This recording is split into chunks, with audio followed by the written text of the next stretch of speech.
We are live, I believe. Hopefully we are. We'll let people, we'll go maybe like 3-4 minutes, and then I'll post the link into here. I want to open up Twitter and just see, fire away any questions, but open up Twitter, see if there's anything recent that I should go over. I don't think anything like big happened today, but if something did, let me know. I'll put it down in the thoughts.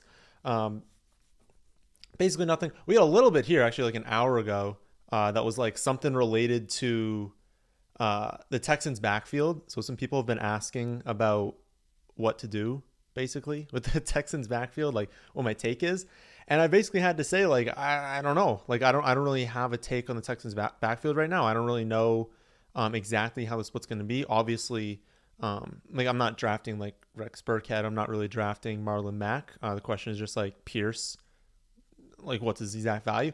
A little bit of insight here. This is kind of what I've been leaning towards recently, was that like Burkhead, he can do really anything. They can kind of throw him in there for a few plays. I think they like his presence on the team. I don't think he's necessarily a guy that's going to get a lot of touches. So that's what I have right now projected. But I still don't have an answer for all the people who have asked about exactly how to value Dameon Pierce. I still just think he's just like a late round flyer, someone that we don't exactly know the value on. But other than that, honestly, I don't think someone said Akers looks impressive, lead back. Again, we don't really know about that. Romeo Doubs dominating camp still, absolutely incredible. Some news on Zamir White kind of saying that like, yeah, it's probably going to be kind of a split between him and Jacobs, but obviously Jacobs is the one. Other than that, Pickens going off. Pierre Strong, that was one. I still am one to believe that James White is not really going to be a factor this season. I don't know that he's going to be healthy, but that it's going to be, Stevenson and Harris as like the clear 1-2. But I do think Pierre Strong could have a role on passing downs, but Stevenson's still the one you want there. Still, even more positives on Isa Pacheco, if that's how you say his name. Someone tell me if that's I'm saying it wrong. I think it's Isa Pacheco, but so much positive there. The Winston thing, not too big of a deal. This was a pretty big one. Becton. So if anyone was high on the Jets, I don't know if anyone is actually high on the Jets, but one of their positives was they could have an okay offensive line. And obviously that's a positive for everyone. The run game, the passing game, everyone. He goes down.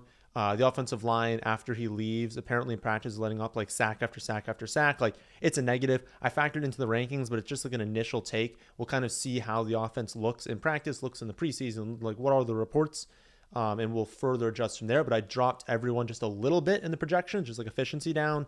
I made the team a little bit worse, but I didn't want to drop too much because I already have them projected to be like a bottom 7. I don't really know what it is exactly, but not a good team. And I dropped it a little bit, but it's like, they go from not a good team to like extra not a good team, really. So I don't really think there was any thing else, really. Nothing big happened today, but if you guys got questions, throw them in there. But yeah, let's do this draft. I'll post the link into the chat here. I think I'm on the clock in maybe like 3 or 4 other drafts. So they're all slow drafts. So after we do this one, we'll go through, answer more of your questions. But then I'll hop on over to that one or all of those ones, and we'll draft like the rest of my teams over there. I think a few of them are kind of late in the draft as well, so that could be fun to kind of see. All right. Let's look at some of these questions. I'm hoping for a top 4 pick or a late first round pick. I hate the middle picks. Mark Andrews, a must draft at the end of round 2. In this format, like I don't want to ever say someone's a must draft. It depends who else is on the clock. 7. I get so many mid picks, and 7 is awful. I hate this. Taylor, CMC, Jefferson, Kupp, Chase. That's 1 through 5. 6 is probably Ekeler. So I'm sitting here picking first amongst a billion guys that I literally couldn't care less. I mean, 7, I'm getting the same player, I think, as I'm getting at 12. So it's probably the worst pick you can get. But let's see how we'll do here. I will say Dalvin Cook, I've not posted the new rankings yet. Dalvin Cook moves over Najee Harris a little bit. So the new half PPR rankings have it exactly as you see here. Then Ekeler. Dalvin Cook jumped over Najee Harris, and then it's Najee Harris, then Adams, and then the rest of this hasn't changed. That was the only thing I moved a little bit. So that's not reflected on the site. It won't be reflected until I post tomorrow's update, which I typically post around the early afternoon. But yeah, that'll be changed there. Also, for some of you who like to screenshot, basically, what happens when I post the rankings is I paste in the new projections, and then the system goes in. It has to distribute amongst a billion different rankings pages, and it's going to sort by value. But that doesn't happen instantly. So what happens is for like 5 to 7 minutes, something around that time, after I post them in, you're going to see a little bit weird sorting on the rankings. And I swear every single day, someone tweets at me, puts an email in, sends in the Discord and be like, oh no, the rankings are messed up. They're not messed up. All you got to do is go to the value column and just sort by value on the page that you're on, and it'll be fine. Or wait a few minutes and refresh the page because it's just waiting to be sorted. So don't worry, the rankings are all fine every day. But if you see something different, that's why. So top 5 goes exactly how we said it would go. I guess one note, Jefferson is now going like firmly ahead of Cooper Kupp. I have not seen a Diggs at 6. Okay, so we'll just take Austin Ekeler here. I have not seen a draft in the last, I'll say, week or so, maybe like 5 days, where Kupp has gone before Jefferson. I think people basically had them tied before, and now they're seeing the Stafford injury or like injury, whatever. And they're like, nope, I'm not taking that risk with Kupp. And that's totally fine. I was already on the fence regardless of what his elbow looks like. Basically being like, I just want Justin Jefferson as many teams as possible, so I'm cool taking him over Kupp. And I have moved him to number 1 wide receiver in the rankings, but it's not because of this, elbow. That's of no concern to me. It's like, maybe it's of concern, but it's like 1 to 2%. I'm still perfectly fine taking him at 4. But I think he's going to be totally fine. I think Kupp's going to have a really, really good year.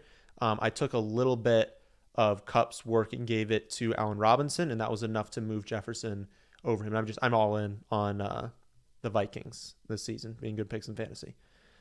So 164 people in here, 18 likes. Let's get that ratio up a little bit, and let's move on to one question. Let's see. That one's too much. Who are your must? Oh, Mike. It was from Mike. All right, Mike should answer that question. So, okay, to answer the Mark Andrews question though, Mark Andrews a must at the end of round 2. Seeing how this is my best pick at 102. So, like, if you have 102, you'd get pick 23. Yeah, I think he's a really good pick at that spot. If you're pairing him with either, that would probably be one of Taylor, McCaffrey, or Jefferson, whoever you decide to take at 2.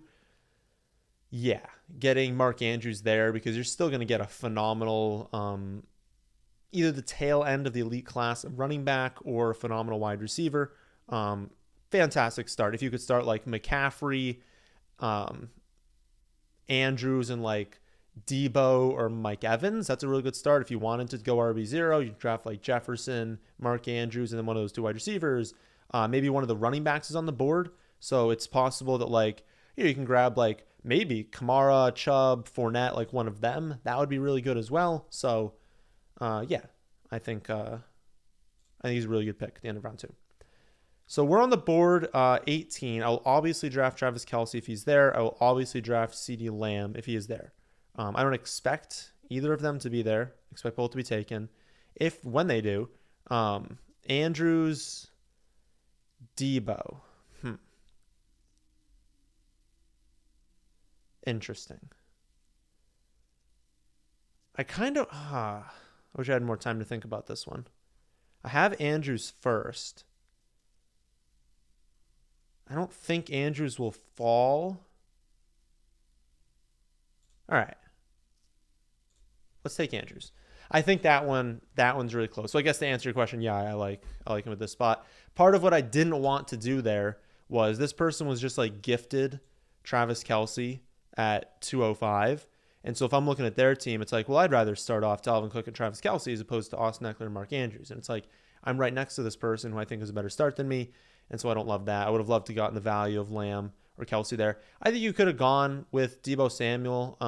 Part of me, so I think this is the correct spot for Deebo. We'll start off with this. I think this 1, 2, 3, right? Yeah, 1, 2, 3 makes sense.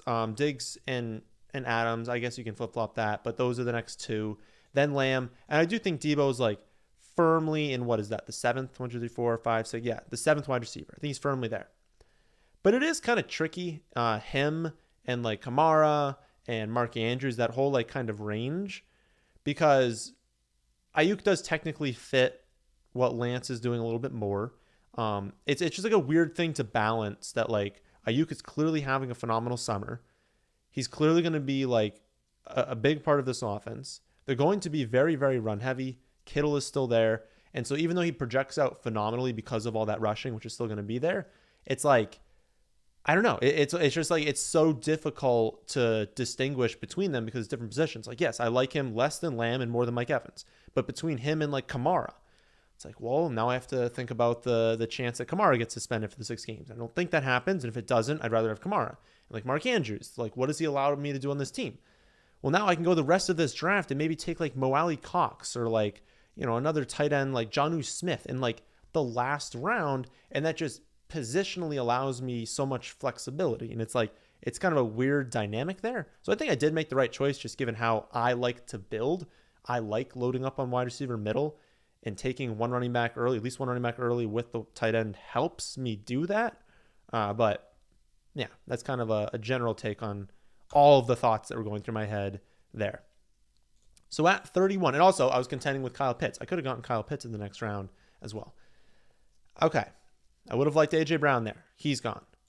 I would like Keenan Allen at this spot. I'm not going to take Kyle Pitts, so I actually hope he gets drafted here. Mike Williams goes. Okay. I mean, I actually think this is a relatively clear pick. We're definitely not going with the running back. The ADPs are not great. We're not going with our second tight end. You could go with the quarterback here, but Allen's off the board, so I wouldn't do that. Then you're down to wide receiver. Top-ranked wide receiver is top by ADP. I mean, it's a very easy. That's a very, very easy pick for us to make. It fills in another position that we had lacked for a little bit. So nothing really to go over at that spot. Are there any teams that you would avoid taking multiple players on, or is it just dependent on the offense? Well, I mean, you kind of answered the question there. It depends on the offense. So yes, there are teams that would not take multiple players on. It's just the bad teams. I mean, you know the bad teams, right?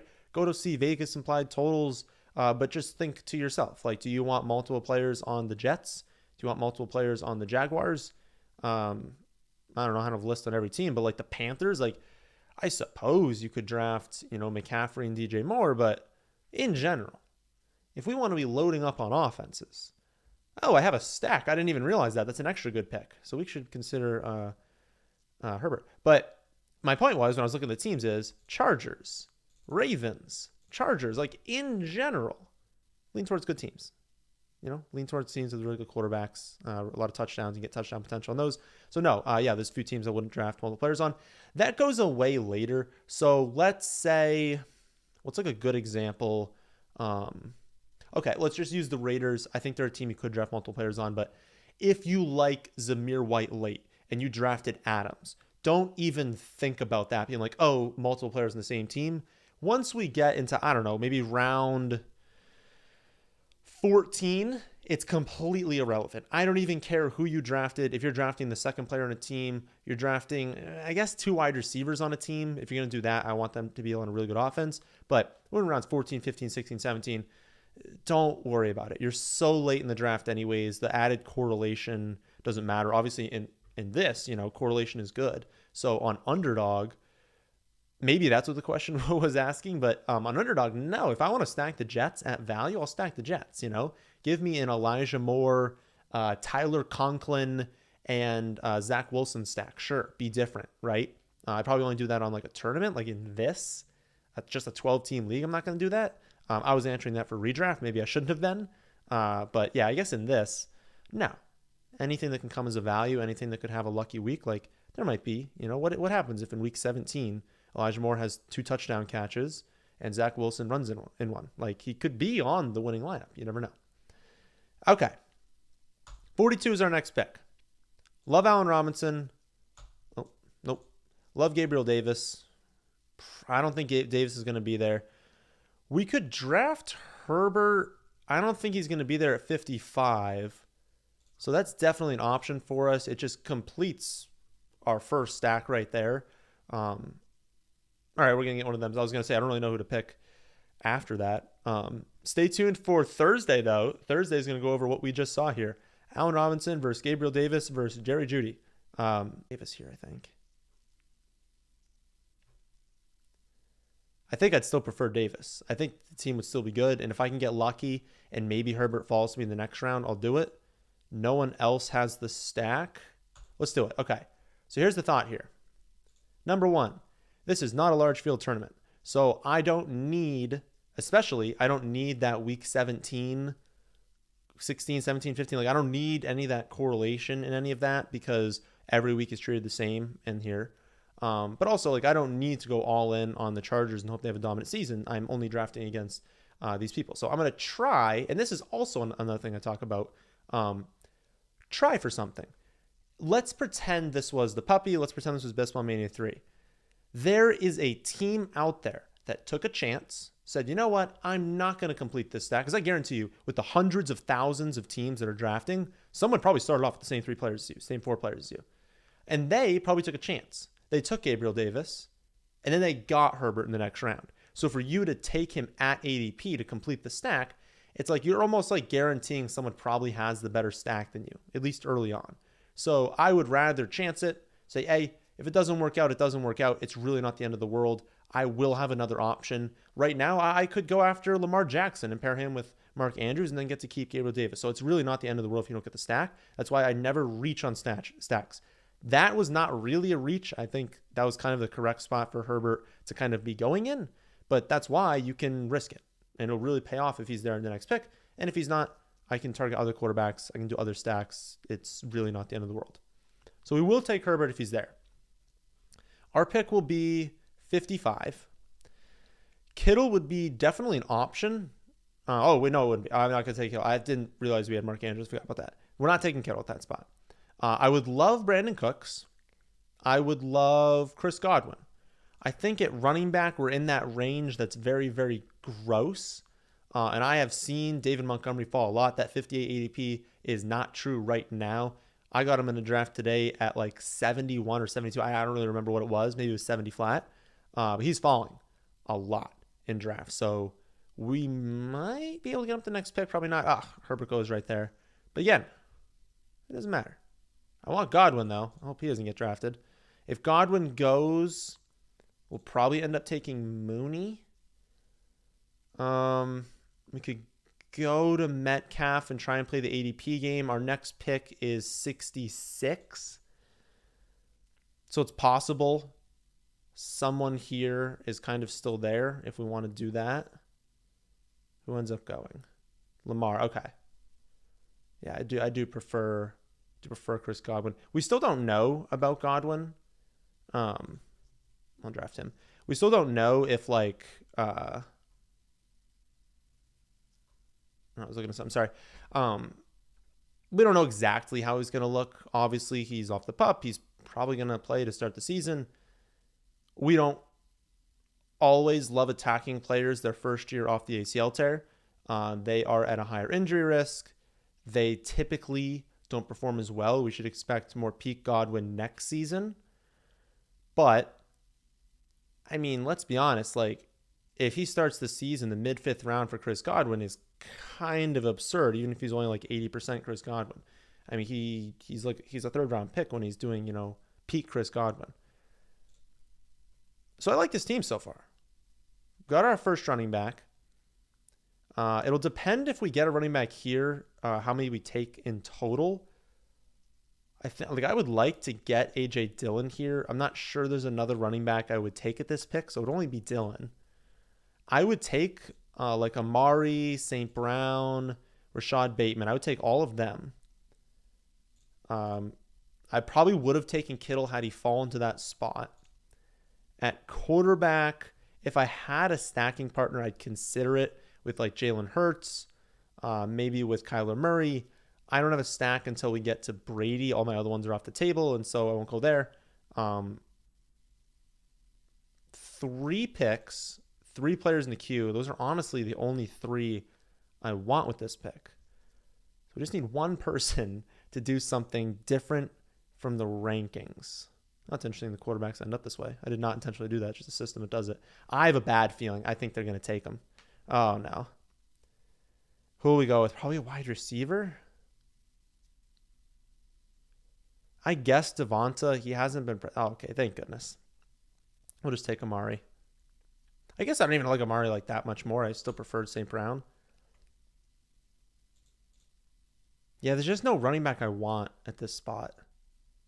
Just doesn't make sense to me on the builds. Quarterback. No, yeah, let's take Amari. I still think that Watson is going to be suspended probably for the entire season. That would be my guess. That's still what I would be betting on. So this is assuming that Teddy Bridgewater is a quarterback for the full season, and that's obviously not great. But it would lead to a lot more negative game scripts for Amari Cooper.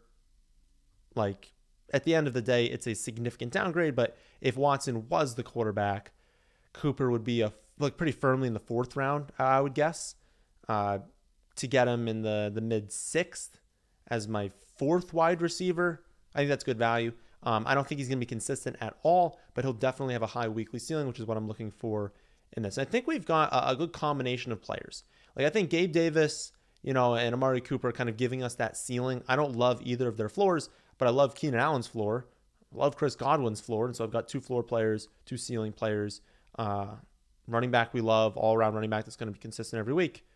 One of the best, potentially the best tight end in football. I mean, if you were talking about potentially drafting Mark Andrews ahead of Travis Kelce this season, I don't think you should, but I think people are talking about that. So I like the team. I like the build. We need to start looking at the running back position. We're going to be picking again at 79. So Jacobs will be an option, even though I don't want to draft him. But he'll honestly be the only one. I wouldn't reach for anyone else here at 79. At wide receiver, we would definitely take Smith, Renfro, Kirk, Hopkins. Yeah, and I think it'd be this. I mean, I think I would take all of these guys over. I think I'd take them all over Jacobs. Are we going to end up getting 1, 2, 3, 4, 5, 6? 1, 2, 3, 4, 5. We're likely to get one of those wide receivers. I've been backing off of Lazard a little bit. I guess we can throw him in there. My thing on Lazard is I think his talent is capped. I think he's a fine player, but I don't think he is an elite player. I don't think he really has that in his range of outcomes. He could spike for touchdowns, but I don't think he's an elite player. And it's if they have, Christian Watson isn't even back yet. He's going to be involved in the offense. Romeo Doubs is playing phenomenally. They're going to use Sammy Watkins. They're going to throw to the running backs a ton. And it's going to be a very, very low volume offense. It's you throw all that together and it's does Lazard have any sort of real ceiling? I don't know that he does. And if that's true, I don't know. I don't love him if that's true. So we're not going to end up getting him because we've got, 3 players ranked ahead. But that's kind of where I'm at right now. I have them ranked in reverse order of ADP, although I know for a fact it's very close. I should actually pull that up. Let's see how close it is between these 3 receivers. It's actually, so Renfro is actually pretty decently ahead. Okay. He's pretty decently ahead. Nice. I was trying to think if our next pick is at 90, is there at least an okay chance one of them is there? Probably not, because then you just take Tony. Let's grab. Okay, I was looking for what stack we had. Let's grab Renfro. Let's hope one of these guys is there at the next pick. They won't be. Maybe I could grab Brady as well to complete my stack. At 90, though, I feel like it's a stretch. Some of these guys are there, especially being tops in the actual overall rankings. Yeah, he's literally the next ranked player. Half these people are probably using these rankings. Is there another quarterback we'd go after here? And I will get to the questions. I promise you I will get to the questions. Wilson wouldn't be a bad pick at that spot. I don't have a stack with Wilson, but I can get one. I could take Albert O late. I could take... Why am I blanking his name? Oh, KJ Hamler late. So that's fine. I could also build a Trey Lance stack. Right, we have options, but I feel like all these players are going to be gone. Then it's a cliff. I'm not taking a quarterback if it's not one of those two. Running back, yeah, Tony Pollard wouldn't be a bad guy to add here. I do need to like draft a running back soon. I'm glad that we kind of went with like a hero RB build here. And you don't need as many running backs on best ball because we're starting 3 receivers and there's a flex. So if I assume that most weeks I'm starting 4 receivers and only 2 running backs, I don't need as much allocated to running back. I would definitely consider these two, especially with Hunt, the chance that he gets traded. So that's on my radar right now. It's kind of looking like a running back pick. Oh, no, Berks. Okay, Berks and Olave. I would take Berks probably here. That's probably what I would do. Lance, Pollard, Berks, Olave. And I'll probably end up getting one of those 4. So let's see if we can do a question here.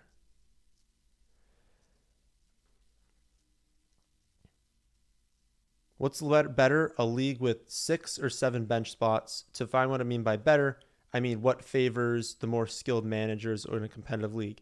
It always favors people who are paying attention to have more bench spots. And that's actually a very, very good question, because if you guys are league managers, you guys have any sort of say in our league, we always have like a week where it's like, hey, send something in. If you want to change to like 7 points per reception, whatever you want to do, send it into the chat and we'll vote. I think we need like 2/3 majority, something like that, to like pass it. And I had to have them vote for 3 consecutive years to change from standard to half PPR. I finally got that vote passed.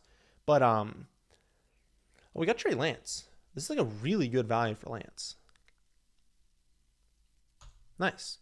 Finally got that vote passed. But it always benefits your team if you are paying attention. You're good at drafting. You're like better than the people around you if there's extra bench spots, because you know the people late. In that league that I play in, it is infuriating. We will get to the 4th round and people are like, oh, all the good players are gone.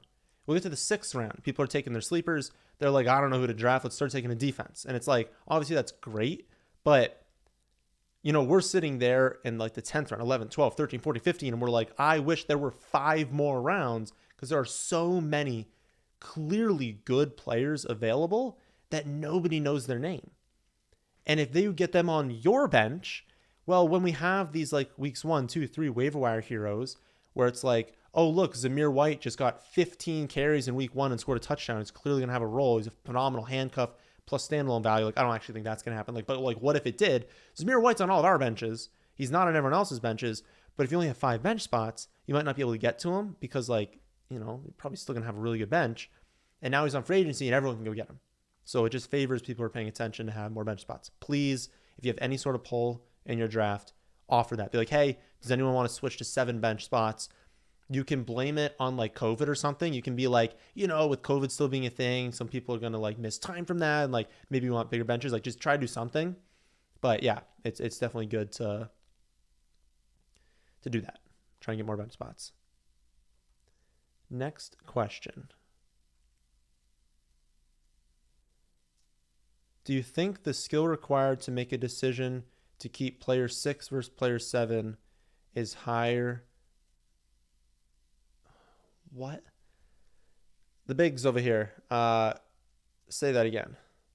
Do you think the skill required to make a decision to keep player 6 versus player 7 is higher than the skill required to hit on player 7? I have no idea what that means, so we're going to need a refresher on what that is, or like a more something on that.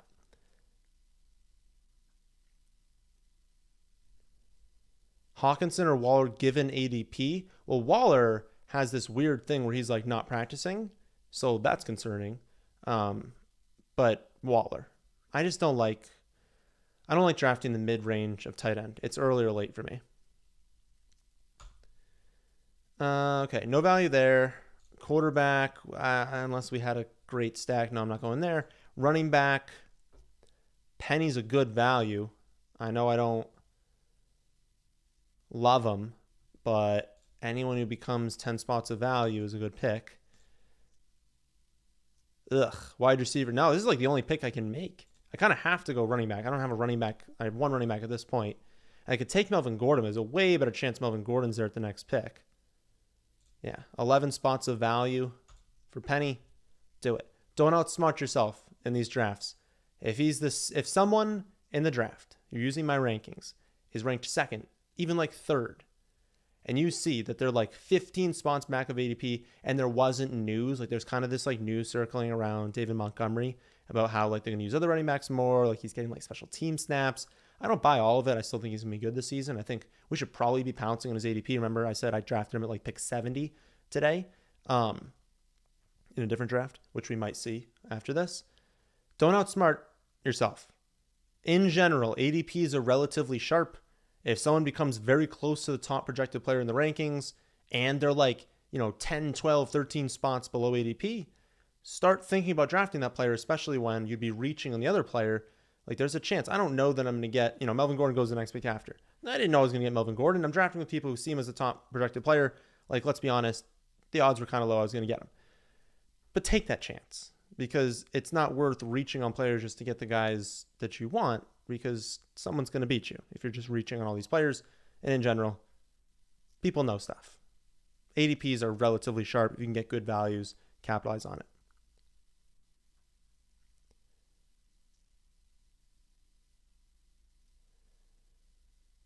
Is it very important to have two great quarterbacks in Superflex 10-team league, or can you get away with having like a good quarterback, Hurts, and then Daniel Jones and like a late one? You can get away with that because it's not like you're doing that to get value somewhere else. It's all kind of about value. It's not like you're saying I want bad quarterbacks with bad tight ends and bad running back. Like you're not just gonna have a bad team. If you have lesser quarterbacks than other people, well, then you have probably better running backs or better wide receivers. So if the value is there, just take it. I wouldn't want pull this up. I wouldn't want to have if we're in a super flex league, I probably don't want Cousins, Wentz, Tannehill. Like if I am going to wait and take Cousins as my first quarterback, I probably do want someone like relatively close to him in the next rankings. And I definitely wouldn't want to go with like Zach Wilson, Trevor Lawrence, Mac Jones. Like at that point, you're really capping your upside. Let me make this pick and I'll continue on that thought. But you're kind of capping your upside at that spot. So it's not great. There's no value at wide receiver right now. I have a billion of them. I think we're good, so I don't need to go there. There's pretty solid value on Dawson Knox, and he's a player who can really have a spike touchdown ceiling. I was going to wait, but I feel like I might as well because I don't see any other picks that I want. He's top projected. Yeah, I think that just makes sense. A lot of touchdown upside here. Theoretically, I could have the top 2 touchdown scorers at tight end. And I guess this does give me confidence to only draft 2. So we're done at tight end. We only need one more quarterback. We're going to have to work on like running back and wide receiver here. And I'll pull this up. But yeah, usually I would wait a long time, but kind of use that as like a luxury pick. Like he was going behind ADP. I do think that any human being on the Buffalo offense is going to have immense upside this season. There's no one else. That was kind of a spot where a little bit of a dead zone for players I wanted to draft. But yeah, anyways, I still prefer teams in Superflex that can get one of that mid-range. So one of like that, Burrow, Kyler, Hurts, Wilson, Brady, Dak, Lance, one of those guys, then paired with one of those later round options, and then just another like super low end quarterback. But if it ends up not working out for you that way, it's not the end of the world.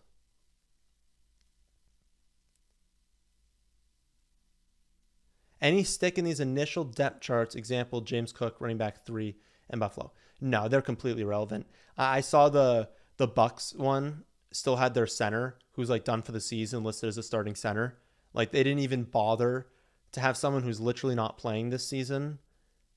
Like they didn't bother even moving him off. So like, no, it doesn't matter. There was a rookie running back, I forget who it was, who was like the 8th ranked running back or something stupid like that. Like, no. They mean absolutely nothing. It's nice to see when it confirms our priors, like when we saw McKenzie listed as starting slot receiver. Like, it's nice.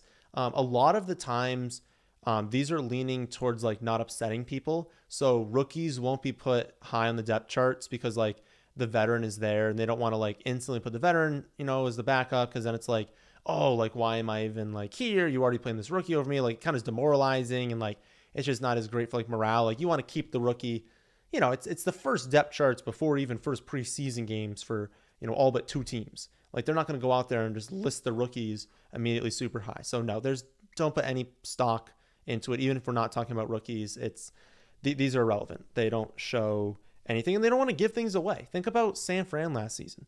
They didn't tell us anything about the fact that Mitchell was actually, after camp, climbed into the number 2 spot. They did not tell us. They didn't want us to know, which is kind of weird. I mean, there's only so much you can game plan for knowing that Mitchell was there over Sermon, but it is what it is. I want Hines at this pick. I don't care that it's a reach. I want Hines. So we'll see what happens there. Wide receiver, it still feels like reaches for like all of these players, but we kind of have to start just like drafting dudes. Quarterback, if I had Mooney, I would consider Fields here. I don't have a stacking partner. I could grab one late, but I don't want to. There's really no one there. Let's just take Nyheim Hines. So Hines is a player that I went through the projections today. I had to bring him down off of what I wanted to do because I wanted to give him more, because it was like, I can't have this guy graded out as like an 8th round pick, because then you guys are going to start taking him in the 8th round and like disregard ADP value, and then everyone's going to get mad at me when he doesn't return like an 8th round value or something like that. But he grades out so well on like barely any carries that I'm giving him, because I think they throw to the running backs at such a high rate this season. And like, he's such a good pick. And I'm not even talking about just like best ball. Like, he's a phenomenal best ball pick, but even in redraft leagues, like he's such a good pick. Now, if he starts going in this, this range up here, then like he obviously won't be as good of a pick. Like he's a much worse pick than, Kareem Hunt, Chase Edmonds, stuff like that. But I'm not giving him very many carries at all. I'm not even giving him that many receptions. Like I looked at the reception total and I was like, I want to give him more. And he just doesn't, I don't know, like no one wants to draft him, I guess. And maybe it's because people are looking for that league winning upside. They're like, oh, well, he'll never be, the clear feature back, because even if Jonathan Taylor gets hurt, like they're going to use other running backs. It's like, that's fine and all, but we're still in the late 11th round. And we're getting a player who could very easily push for like 55, 60 receptions this season. Will be used when they're trailing. Will still have a few touchdowns thrown. Still don't like quarterback. So I think we still wait. We don't have our stacking partner with Trey Lance. I honestly don't know what I'm going to do with that. Part of me thinks just don't stack him, because he can still win with like mobility and stuff. If I do, maybe we could take, is it Gray? I think it's Gray.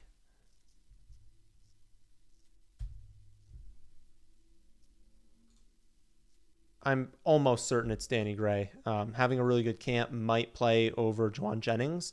But I don't even think we need to do that. Like, I think we just go solo Trey Lance. We'll figure out a stacking partner somewhere later on. Carr is off the board. That's unfortunate. We'll do something later. I'm not overly concerned. Let's keep attacking running back and wide receiver at this pick.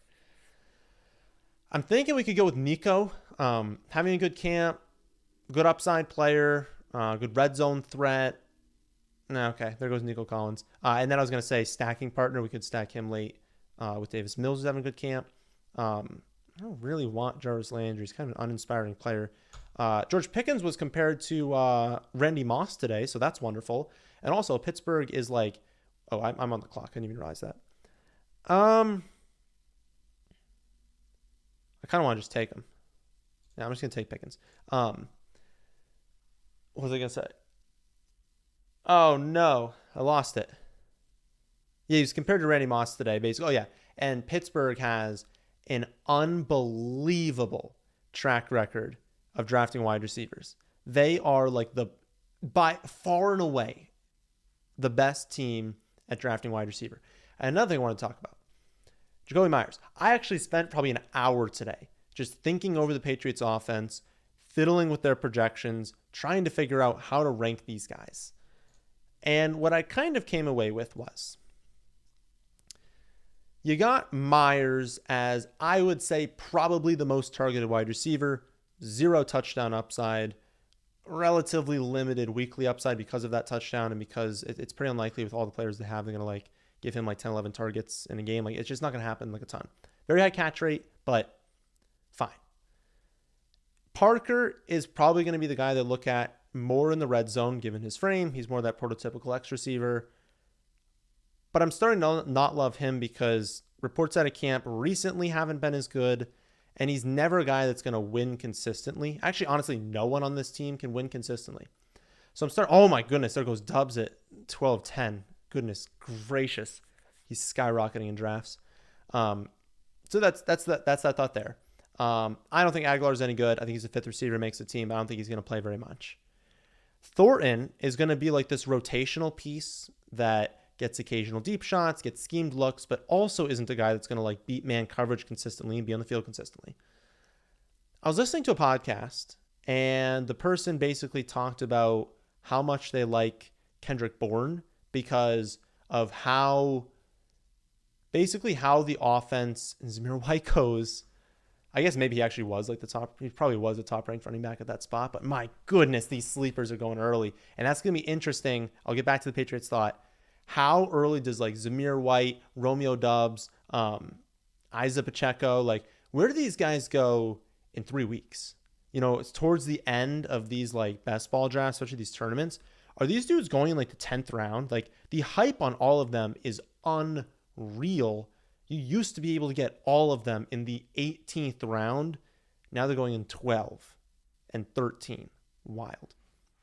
So I'll make my pick, and I'll give the Kendrick Bourne hype take. I don't think I'm going to take Bourne here, and I do think someone will end up drafting him, so we probably won't get him on the team. But it is what it is. I will probably take Isaiah McKenzie if he's still available. This team, interesting, doesn't have a tight end yet. I would imagine they're going to end up drafting 3, which means they only have 2 picks left that are not tight end. Like all the running backs I don't love. Yeah, I think we just take McKenzie here, though.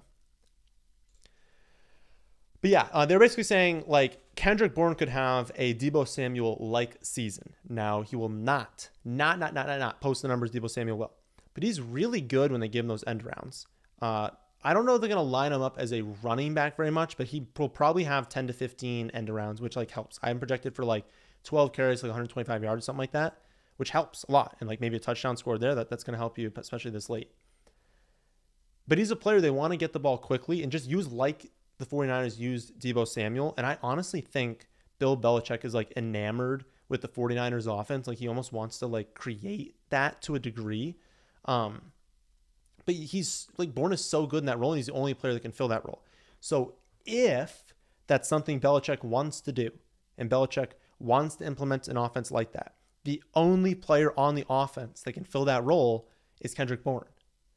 He's their best screen pass receiver. He's going to be their best guy to get schemed looks, their best guy as a running back. Like they're not giving Aguilar carries. They're not giving Devonta Parker carries, and like Myers, what's he doing with a carry? Like it's honestly a Thornton could probably get a carry, but it's really Bourne. And if he has that role, he's going to shred his ADP at like 190 something. Now, everyone in this draft is using the rankings. He goes taken 156. But if you guys are drafting on Best Ball Mania 3 on these puppies, like take him in the 190s, because if that hits, a lot of upside. That's fine. He just had like 800 yards and he was the most efficient receiver on the Patriots. That's not going away. And he's only going this late because he's not getting hype. There's no hype out of camp surrounding him. So keep taking advantage of that. Okay, we're up. We haven't been thinking. We've got what? Ekeler, Penny, and Hines. Okay, well, we've got 2 great values right there. Oh, yeah. Gain was a phenomenal pick this late. Nice. Hip issue.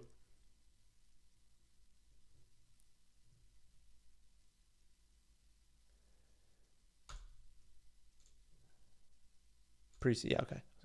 I don't think it's anything. I would have seen, if it was 11 hours ago, I would have seen another report if there was something to like be concerned about there.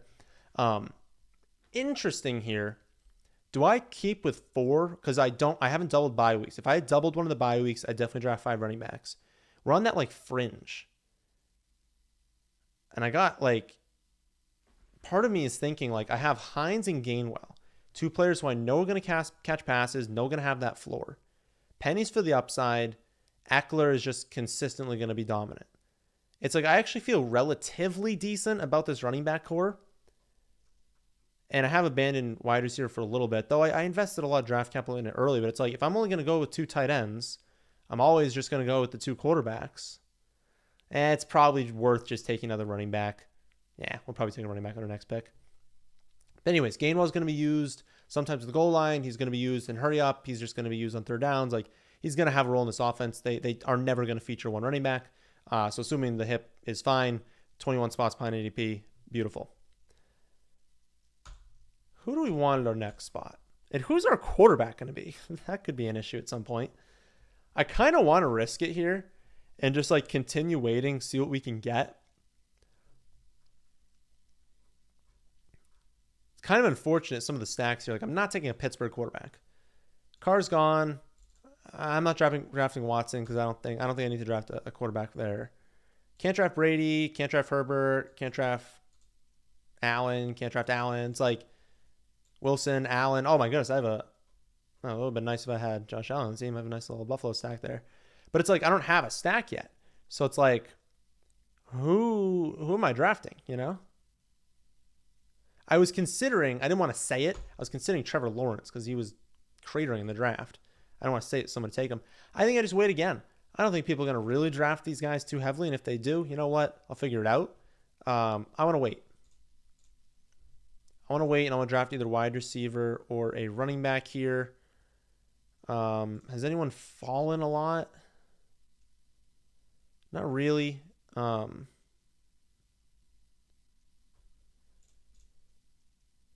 kind of want to draft Pierce. No, is Matt Ryan? Matt Ryan's not there. I was trying to look for a stacking partner. I had like 4 seconds to draft. All right. I drafted Pierce. It was kind of a panic pick. I didn't know who to take. But I think Pierce has some solid weekly upside for us, used as a deep threat. Kind of all I'm looking for at this point of the draft. You could argue that maybe quarterback was better there, but how many am I at for? I'm at 8 wide receivers. I might be capped out soon. We're probably going to go with a 5'9", a 2.59 2 build. I don't know. I think at this point, there's some wide receivers I'm cool with in like a lot of these ranges. I don't know that I want to take a wide receiver with the next pick, so I probably won't. So it's between running back and quarterback. I don't know who the quarterback is that I want. I don't have any stacks. I guess Goff, because I do think I could probably get Chark late. So Goff is an option. Just like work our way from like bottom to top. I guess theoretically I could go with Brissett, but there's no need to take that risk this late. I'm going to do Baker. I could do Mills. I don't know who I would stack him with, though. Who even is the third receiver on... They haven't separated yet. I don't know who the third receiver is right now on Houston. I definitely wouldn't be drafting them. I don't want Davis Mills. Not drafting Trubisky. Wentz, I don't have a stacking partner with either. I feel like I kind of have to go with Goff, which I guess is a good thing because everyone on this list right now already has 2 quarterbacks. So I'm going to take a third and reach on Goff would be weird. So I'm pretty sure I'll end up getting it. But yeah, I don't know who else I'd want. I guess Tannehill. You could argue, Tannehill. Because then I could go, there's like stacking partners I can do there. Someone did take Pacheco. I was wondering where he was going to go. 16th round. Okay. I was considering him at the next pick as well. Who's more likely? Chark is on the board, right? Before I make this pick. He's not on the board. Okay.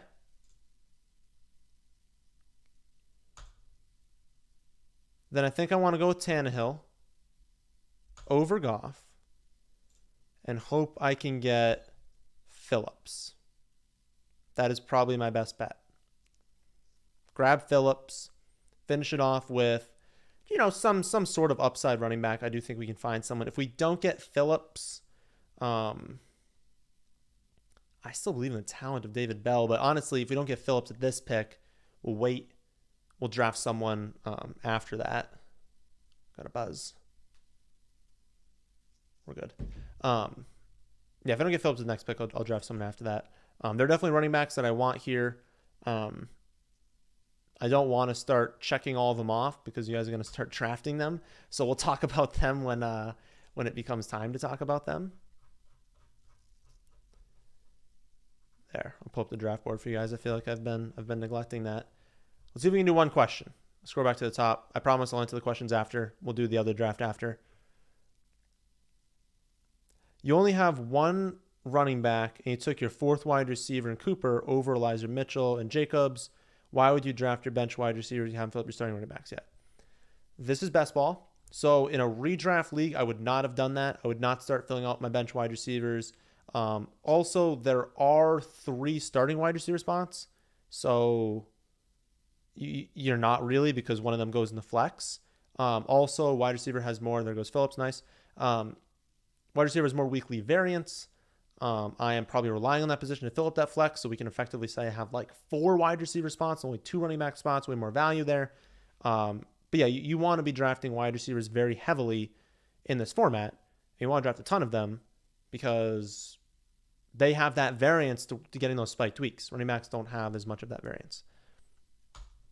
So the wide receivers I wanted are gone, which means, and then I was going to probably draft Michael Carter. He was becoming a really good value.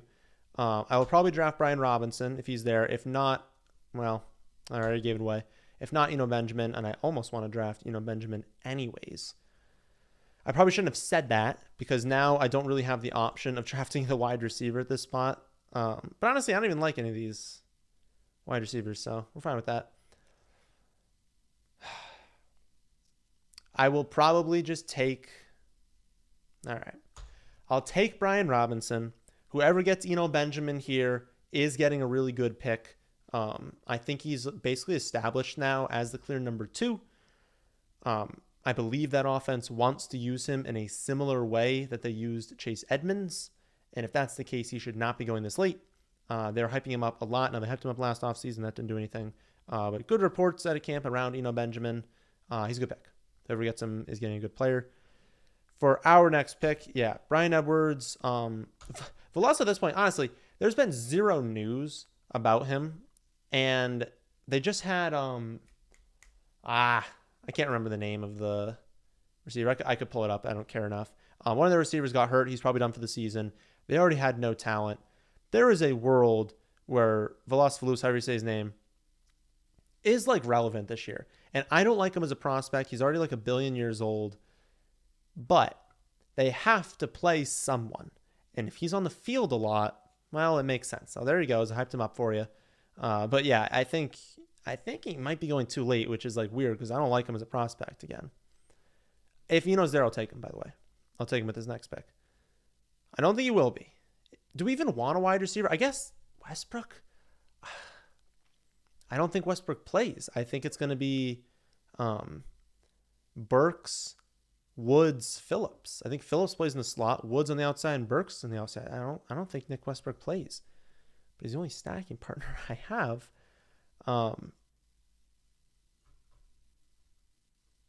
Ashton Doolin, do we go with some upside there? Danny Gray, I mean, theoretically, we could do Danny Gray. I don't know why he's... Is this not the player I'm thinking of? Like, why does he not have a name or a team listed next to him? Yeah, there goes Eno. Come on, guys. Wide receiver's kind of gross. So either I take Nick Westbrook or...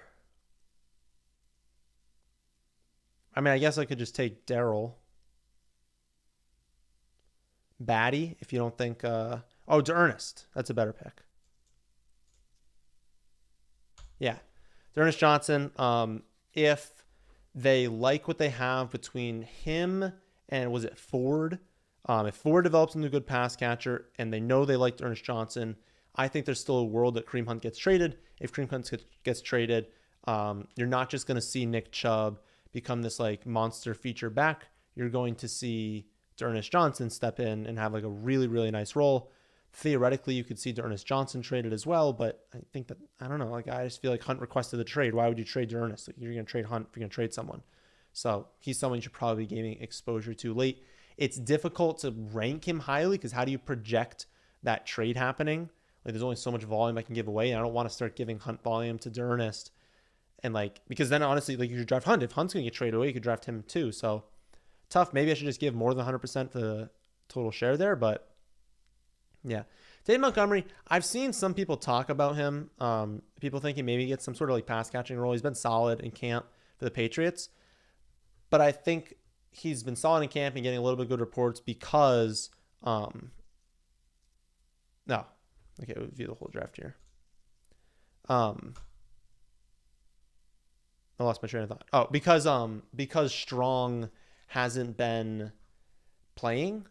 Strong was like coming on a little bit later on. Strong's now there. I do think Strong is going to pass Ty Montgomery, and so I would draft Strong instead of Montgomery. I don't know that I'm drafting either of them right now, but it is what it is. So I don't honestly love the team that much. I think we did good with what we were given. We grabbed running back core of Ekeler, Penny, Hines, Gainwell, Brian Robinson, and D'Ernest Johnson, which I think is a good running back core. I do like our wide receivers: Keenan Allen, Gabe Davis, Chris Godwin, Amari Cooper, Hunter Renfro, Pickens, McKenzie, and Alec Pierce. Quarterback is rough. Lance and Tannehill with no stack. I think I don't love that, and I would have never drafted that in like a best ball 3 or a puppy. I think it's viable here because we don't need that correlation late. It honestly doesn't matter as much getting these stacks, but I would have preferred it. But again, like Lance is fine to not stack because I got him at a value and he's a mobile quarterback. It doesn't matter as much. So that's the team there. I'll do a few questions first. We're on the clock in 3 leagues. So we'll draft our pick in these 3. I'll answer a few questions though first, and then we'll go over and do that. Just to confirm, when you're drafting last 12, ADP doesn't matter, correct? Yeah. I mean, it does in a sense that like when you get to like the 5th, 6th round, like 7th round, like in that general range, you still don't want to draft someone that's like 12 spots ahead of ADP because like maybe there's a chance that they're there. Like it does get to a point where like if you're reaching 15, 16 spots, it's like maybe you should just take the risk there. But no, like if someone's, 6 spots ahead of ADP and you're like, there's no chance they're there at the next pick, don't play the ADP game. Just take the top projected player. You can do that a little bit more though in like mid picks. But yes, to confirm, you're last or first by ADP, you're at the turn. You don't need to play the ADP game.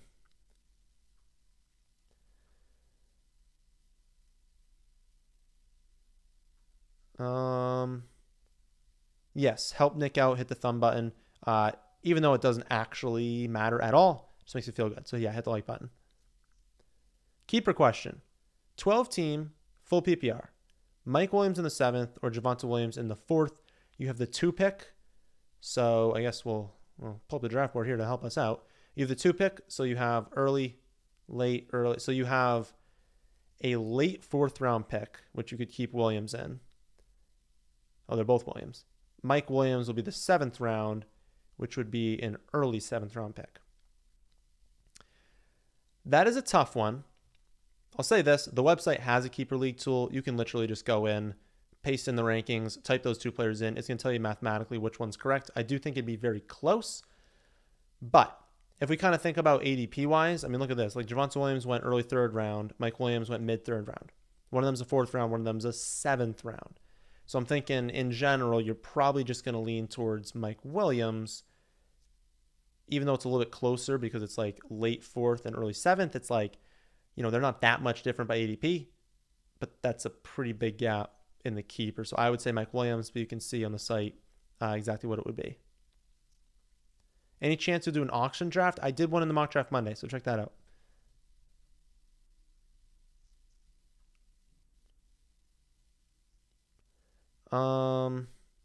3 years of standard.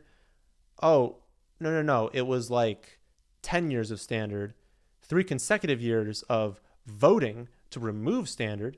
I slowly got people. The first vote was 1 in 11. 11 people voted no. I voted yes. The next year, I got like 2 people on my side, but it was still obviously a loss. And then the next year, it was a unanimous switch. Like all of a sudden, people were like, "Oh yeah, maybe we should be playing in a standard scoring format." No kidding. Thoughts on Breece Hall currently? Do you think his ADP is too high? I guess I don't know 100% his ADP. He goes in like the 4th round though, right? I guess he went in the 5th round, or he went in the 4th round in like this draft. Yeah, mid 4th round. I just think he's like relatively appropriately valued. He's one of those players that could like shatter this ADP if he ends up being as good as we think, and the like Jets have like a decent offense. It's fine. It's not someone I'm going out of my way. It's not someone I'm going out of my way to draft, but it's like, think about where you're getting it. So like if he was going in the 3rd round here, I'm not taking him over like Javonte Williams, Nick Chubb. Like that would be absurd.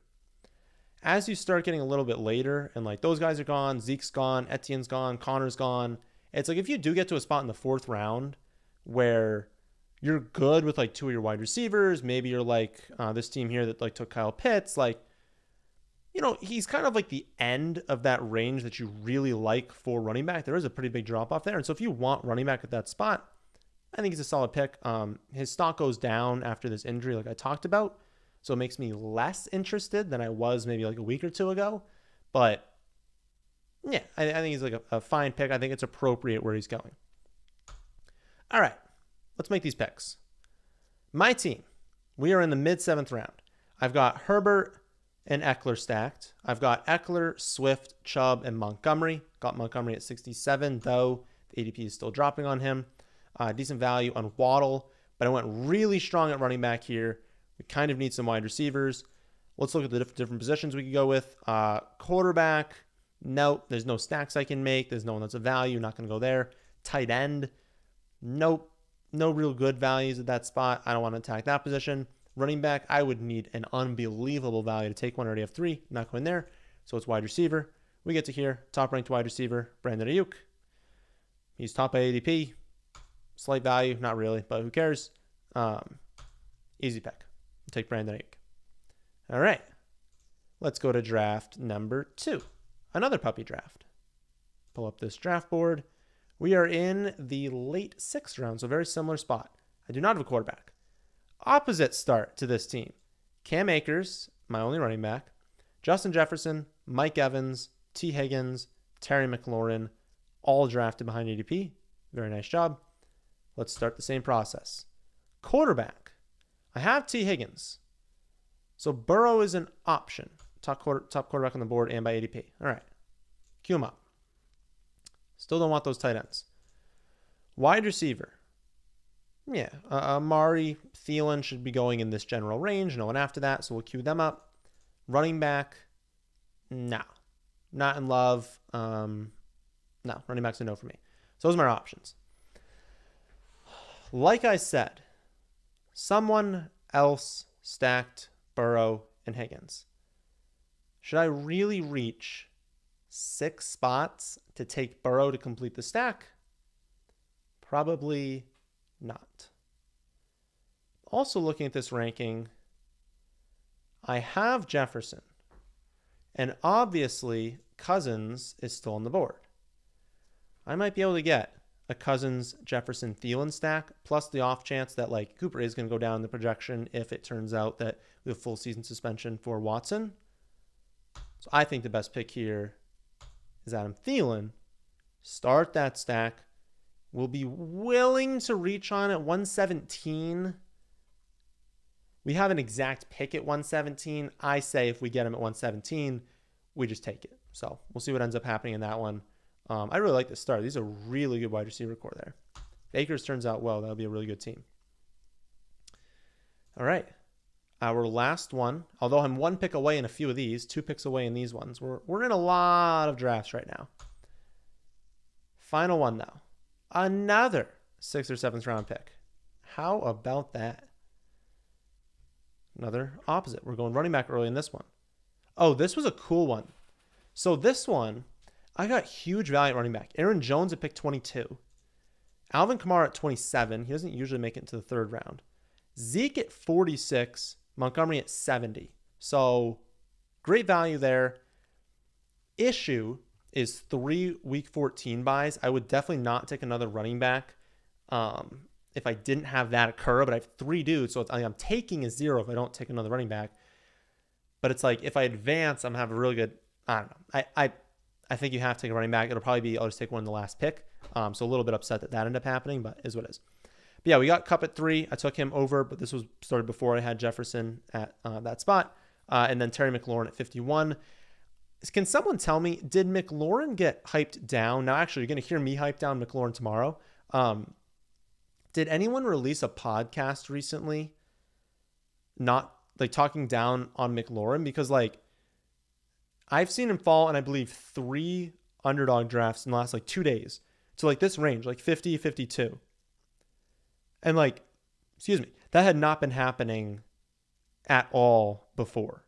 So I'm curious, like if someone released a podcast that was like saying that he wasn't a good pick or something like that. Again, tomorrow I kind of don't have great things to say about him, but I don't think he's like a bad pick. And if he falls, 10 spots, you should probably draft him. But yeah, I don't know. It's weird. Like very recently he's been dropping. So I don't know if some of you guys heard him on a podcast or something. AJ Dillon. So I would say yes, but it's AJ Dillon week 14 bye. So I can't grab, a 5th running back at the week 14 bye. So basically can't take a running back here. I could take Jacobs, but I don't want to. So I'm not going to. A lot of these wide receivers are reaches. So I don't love that. Tight end. I'm not taking a tight end. Quarterback. That's a tough spot. This is not a good situation we're in.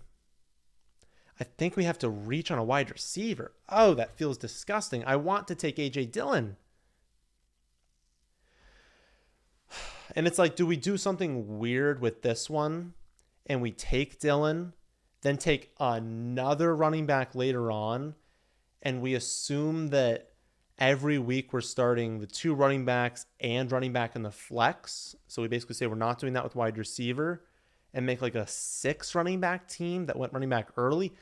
I don't love that, to be honest. And I have Aaron Jones. So now that doesn't make any sense. I don't want to do that. So we're not taking Aaron Jones. This is a brutal one. Tell me who to draft. I need like 5 of you right now to put in the comment section, who do I draft in this team? I guess I'll give you options. It's like Brady, Wilson. I would just take Renfro, I think. I don't think I'd play the ADP game. I'm not. What's my next pick? 94. I'm not going to end up getting them, so it'd be Renfro. That's it. It's Brady, Wilson, or Renfro. You're saying Renfro. Someone said Tony. Yeah, I guess. I mean, Tony I could do if you think Renfro falls 10 spots. I feel like I'd rather just take the guy I have projected more. Gage. I'm not taking Gage.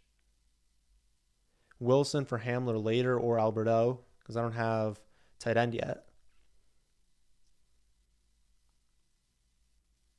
You like Tony as well, Renfro. We got a bunch of Renfros in here. I do kind of like the take of Wilson to create a stacking partner. I'm not reaching as much, but now let's go with Renfro. Let's do Renfro. We like Renfro. All right. Did I come on the draft board in any of these? Nope. We're next up in 4, though, so we'll see if any of those end up popping up. All right. I'll try and get to a few of these questions, and we'll hop out of here.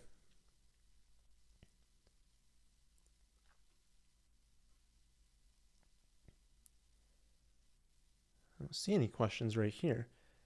What's the importance of stacking in best ball? It's just a big deal for the big tournaments. Best Ball Mania 3, the puppy. So that's what I recommend. I don't recommend any of you. So if you guys are using, promo code FFA, that's why we're doing this. This is not actually sponsored by Underdog at all, but use promo code FFA. Deposit $100. They'll match your $100 deposit. Now you have $200 to play with, right? Now you have your $200. I would not join these. there's no point, right? Like, if you're actually going to put $3 in, okay, like there's a point in doing it for you guys, so like we can actually do a draft together. But you're putting in $3 to hopes that like in January you get first place in this league and get 20. It's like I understand, there's like value in doing that, but I feel like it's so much more fun. The puppy 3 is how filled? Oh, I thought the bar here was like all the way at the end. So I thought it was like 98% filled, but it is like 80% filled. So I should probably get in those. They'll do a 4, I'm sure. But the point is to stack in these, and I would suggest just doing a bunch of puppies. Try and get that $200,000 grand prize. But you have to stack in these because let's say you get like top 2, whatever it is in your bracket, and you move on into like the week 15 play-in game. You need to hit because you need to like win. You need to consistently be like a top producing team in week 15, 16, 17. And then especially in week 17, you have to like win it all. And so if there's a game that goes off, someone's going to have the quarterback, the wide receiver combo. And it's like, so you just need to have that correlation. If you think someone goes off in week 17, you think someone has a great season, you want to add any sort of correlation you can, because the odds that you're correct, it's kind of like building a DraftKings roster or something like that. The odds that you're correct on like 9 different players is like 0%. You're not going to outsmart the field on 9 different players and build better than everyone. But if you think a game goes off and you grab a quarterback with a pass catcher and then like a wide receiver and a tight end and you bring it back with another player, it's like you could just be dust and get last place, but there's no difference between last place and like 4th place. So why not go for it all? Stack it, add all this correlation, because if you're right in a number of different spots, and that's going to help you out. It's to a lesser degree, I suppose, in this because it's like you have full season, but you want to stack. You want to be stacking in these, definitely. I hope that answered the question. You sort of like Lamb better than Adams. I can see that appeal, especially with how slow to start the season it's going to be for like Gallup getting back and James Washington getting back. But I still like Adams more. He's just he's the best wide receiver in football, right? What do you think about Curtis Samuel, Will Fuller? I think Fuller's a great player to be drafting right now. A lot of upside, not knowing what team he's going to join, but he's going to be joining a team this season. I think Curtis Samuel is fine, but the upside's a little bit capped. Jahan Dotson's probably better than him already. We know McLaurin's significantly better than him. Like he's clearly the 3rd best receiver on a team with a quarterback that's not all that great. So he's like a fine late round pick, but more of a best ball pick than a redraft pick. Would you still get Chase in a 14-man PPR league over guys like Ekeler, Henry, and Cook? Well, in PPR, absolutely over Henry. I suppose I can bring up my 14-team. Oh, God. 14-team PPR rankings. I'll have that load on the screen. But the answer is probably going to be yes. I would assume it's not like 14 is not significantly different than 12. Yeah. So, technically, Ekeler looks like jumped over Chase for running back, but nah. Still Dalvin Cook and definitely over Derrick Henry. In a PPR league, you're not taking Derrick Henry over Jamar Chase.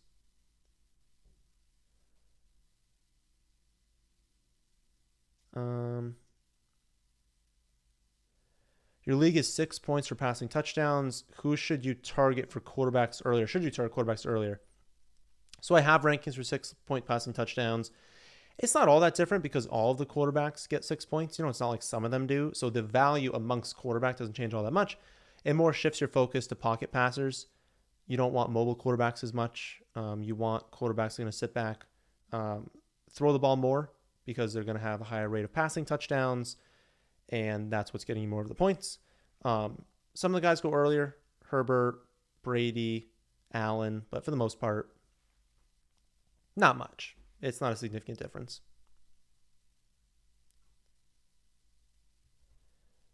Someone said Kyle Phillips, Tannehill. That's what I was thinking. Then he got taken. Yep, there Kyle goes. People are seeing Kyle go.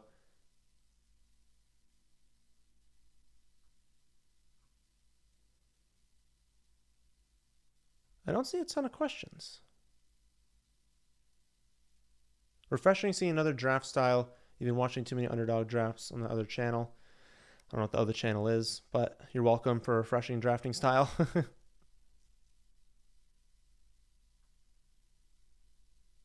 Team 11, but I have to go all the way back to, all right.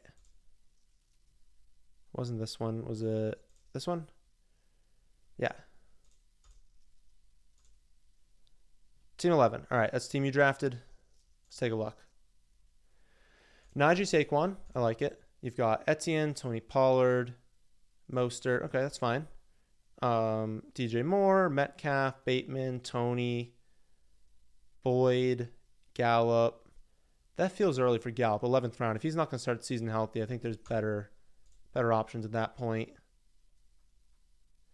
So, okay, some of them aren't, like, I don't love, like, Guyton's fine here. I'm fine with Taysom Hill. I don't love the Corey Davis pick. That feels early for Njoku, and it feels early for Gallup. So I'll say that. But every other pick, scrolling through, I think I like a good amount. Yeah, I think it's a very quality team. Just some of the late round picks I'm not like in love with.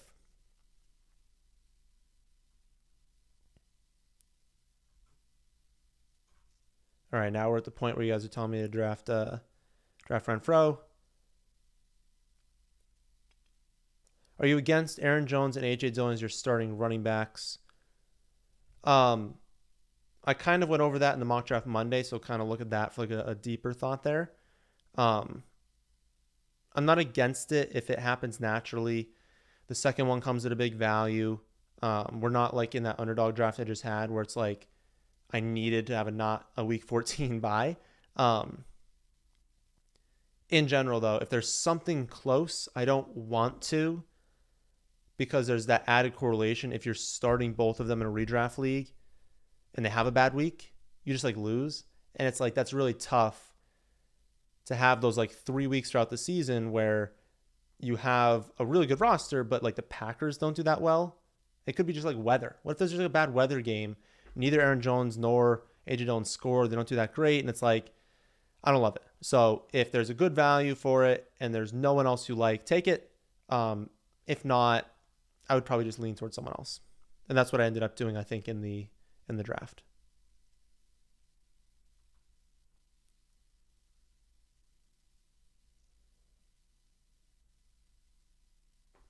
Is there a world where taking Montgomery in the 7th there, even though it's a good value, still hurts you in a best ball format? Under the assumption you took 2 studs early. I mean, there is, if he has no weekly upside. I would just say that, like, if you're getting him in, like, the 7th round, like, he's falling a lot. 7th round, 8th round, it's like, he's not going to be a total 0 every week. You know, and you're not looking for 30. Like, you are going to have weeks in best ball where some of these running backs don't do anything. Like, and you're like, oh, thank God I got 10 from someone. So, still having Montgomery, have a role in the offense, still probably be like a goal line back. And who knows? What if they're completely lying to us and he still has like a great role? Well, now you're getting a 3rd round running back in like the 7th or 8th. So, yeah, there's a world where he doesn't help you. If he's only like, you know, a 1st and 2nd down back that's not getting pass catching anymore and is like losing work to Herbert in the goal line. But he's a running back getting volume and that's not even like that early in the draft. I would say it more hurts you if like you needed a lot of these mid-round wide receivers to hit, which is possible, and that's why it could hurt you. But in the 70s, it's probably less likely.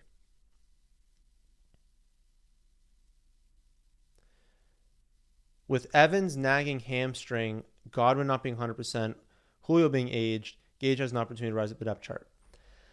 I wouldn't be too worried about the Evans injury. He has a hamstring every single season, and he still does fine. So I wouldn't be too worried about that. Godwin, yeah, he's going to be slow to start the season, but he'll get there. I just think we know Gage's role. He's going to be the number 3. He's going to rotate in with Julio. But yeah, Gage has upside. What if Evans' hamstring injury turns out to be worse than we think, or he re-injures it during the season, and then Julio comes down with like an ankle or knee issue, and now you've got like a slower Godwin with Gage. Yeah, Gage is probably getting double-digit targets in those games, and he's crushing his ADP. So I do kind of think he's fallen further than he should. That's kind of reflected in the rankings. But I don't like on if no one gets hurt, he's obviously not going to break out. There are a lot of people questioning Lance's accuracy. There are. Yeah, there's some reports that he hasn't been like phenomenal, but then there's reports that he does really well. It's kind of tough to say how he's going to do until we see it. But the mobility is why you're drafting him in fantasy. It's not really the passing. Is it worth taking Ekeler at 4 instead of Chase or Jefferson full PPR to follow the optimal strategy? Yeah, I get that question a lot. I still think Ekeler grades out very clearly as, the sixth best pick. I still think you're taking Chase and Jefferson, even though it's not technically optimal. There's a world where Spiller takes more early down work than we think, takes some goal line, takes some receiving work, and Ekeler doesn't have the season. Plus, he's going to regress on touchdowns. He scored 20 last year. It's not going to happen again. So there's a world where Ekeler kind of disappoints to a degree. And it's there's no world where Jefferson and Chase disappoint. They're going to be absolute studs. They're going to be phenomenal. They grade out, even taking draft strategy into account, they grade out as really good picks. I think the top 5's locked in. I don't think you're, for draft strategy, taking Ekeler there. All right, guys. My voice is dying. I have to record the Friday video bright and early tomorrow morning. So I think we're going to end things here. Make sure you leave a like on your way out.